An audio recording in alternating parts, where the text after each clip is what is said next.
Hey guys, it's Ty the Fab Guy, and this is my 94 Ranger with a Coyote Swap and a giant turbo. Now I built this truck to do burnouts, primarily just burnouts. It will be a competition truck. Here in the US, we have Cleetus and Cars events all over the country, and we do 2-minute long burnouts, and we have to pop those back tires. So, with that being said, a 2-minute burnout requires some massive cooling. So the first thing I did was throw out the stock belt-driven pump off of this thing, and I went to an electric Davies Craig water pump, a 150, and out back, I had to stick the radiator way back there because I didn't have any room up here for the radiator. So one of my concerns with the factory pump was moving coolant that far and having that much volume to move that I wasn't gonna get an efficient pump. So that was reason one I went electric. Reason two I went electric was I can run my cooling system and fans with the motor off, not running, and cool this motor down after a hot run safely. I can get rid of any hot spots. If this thing had a belt-driven pump and I ran it and had to shut it off and this motor was really hot, I would be boiling stuff in the heads and in the block, and that is no good. We don't want that. The third reason I went with it is I wanted to run AN lines. I did not want to worry about running hoses and hose clamps and blowing a hose off when it gets hot and builds a lot of pressure. And with this pump, it allows me to run AN fittings straight off the pump, no welding, no cutting, no grinding, no drilling, no tapping, straight into the pump. That's the way you do it.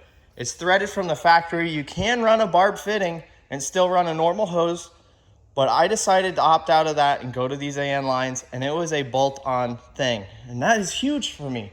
Because if this pump ever goes out and I'm doing a drag and drive or I'm across the country somewhere and I need to replace it, I don't want to have to find a welder at 2 o'clock in the morning in the middle of the back road to put another pump on. I want something that's a bolt-in swap. Something that I can throw in the bed of the truck and go on a cruise and I have no worries. The other part of it is you can run their little module. This module and this harness that it comes with will let you turn the pump up, turn the pump down, do everything in between.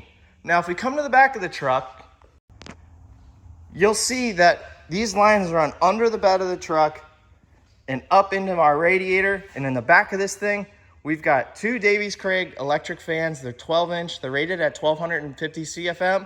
And that is a true 1250 CFM rating. I can tell you that right now because when these things come on, they blow my hat off. They are insane. So the way I have this truck set up, I don't run their module. I run this pump wide open all the time. I do not have a thermostat in the truck. What I rely on is the pump to always be doing its job. The fans kick on at 175 and they kick back off at 170, and that keeps this motor happy at a good, cool 170 to 175 at all times. Now I could go out on the back road and make 3 passes in this thing, and the water temp does not move an inch. It stays exactly at 175 the whole time, and that is ideal for what we're doing. You don't want your motor to have huge fluctuations in temp, and I don't. Now, with all that being said, if I was running my radiator up front, or I didn't have means to control all this stuff through a standalone computer, they do have a module that plugs in. It's got an LCD screen on it. It tells you all the information you need to know. It lets you turn the water pump up and down. It lets you control your fans. It comes with a harness and a 2-year warranty. That's pretty hard to beat. If you're running like a carburetor or a super basic setup, or even just throwing this on your stock newer car, and you want an easy way to control all this, that is your best bet. You can throw that thing in your glove box so you only see it when you want to see it, or you can put it on your dash. It does have a good look to it. Gives you that race car feel.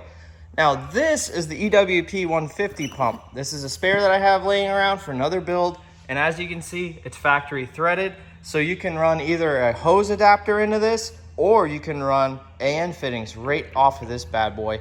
And that is so big for me because if for some reason I'm in the middle of nowhere and I have a pump go bad for whatever reason, all I have to do is unbolt this old pump and bolt my new pump on. There's no trying to find a guy with a welder at 2 o'clock in the morning on a Sunday or anything weird like that. You just slap it on and get back on the road. That is a game changer. Davies Craig also sells a lot more than just this and the water pumps and the fans. They sell oil coolers, trans coolers, block adapters for different motors to make this stuff as plug and play as possible. They sell smaller water pumps too, so if you're just running a heat exchanger for your blower, you can do that. Or if you have an ice box and a big turbo setup and you're running an air to water intercooler, they have smaller pumps for that too. So I highly suggest you go check them out. They've got a lot of stuff that makes these products combined even better and even easier to install on your car. So go give them a look.